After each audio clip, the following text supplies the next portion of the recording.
చేసుకోవడం కూడా జరిగిందని చెప్పేసి కూడా నేను చెప్తా ఉన్నా. ఎందుకంటే ఈరోజు ఇంతమంది కార్యకర్తలు వచ్చారంటే, ఇంతమంది నాయకులు వచ్చారంటే ఈ నియోజకవర్గంలో తప్పకుండా వైఎస్ఆర్ కాంగ్రెస్ పార్టీ జెండా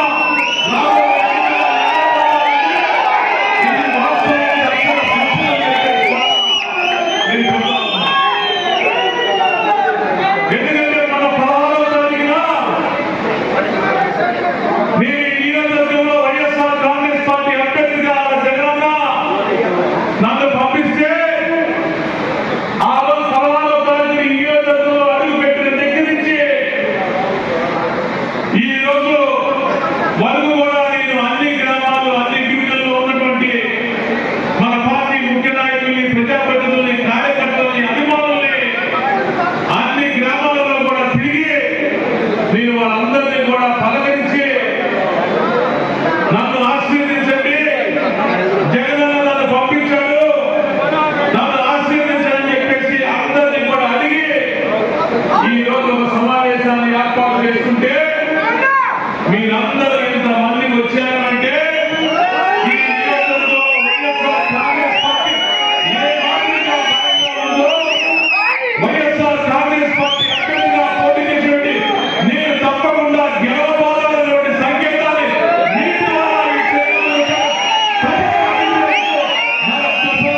ప్రజలకు వచ్చి నమస్కారం తెలియజేస్తాను. ఎందుకంటే ఈ రాష్ట్రంలో వైఎస్ఆర్ కాంగ్రెస్ పార్టీ స్థాపించినటువంటి మొట్టమొదటి రోజుల్లో ఆ ఇడుపులపాయలో జగన్మోహన్ రెడ్డి గారు మన పార్టీ వైఎస్ఆర్ కాంగ్రెస్ పార్టీ మన జెండా ఇది, మన ఆశయాలు ఇది, మన లక్ష్యం ఇది అని చెప్పేసి ఆ ఇడుపులపాయలో జగన్మోహన్ రెడ్డి గారు పార్టీ స్థాపిస్తే ఇక్కడ మణి రాజశేఖర్ గారి యొక్క నాయకత్వంలో ఆ రోజు వైఎస్ఆర్ కాంగ్రెస్ పార్టీలో చేరినటువంటి మూడో వ్యక్తి నేను ఈ గుంటూరు జిల్లాలో అని చెప్పేసి కూడా నేను స్పష్టంగా మీ అందరికీ కూడా తెలియజేసుకుంటాం.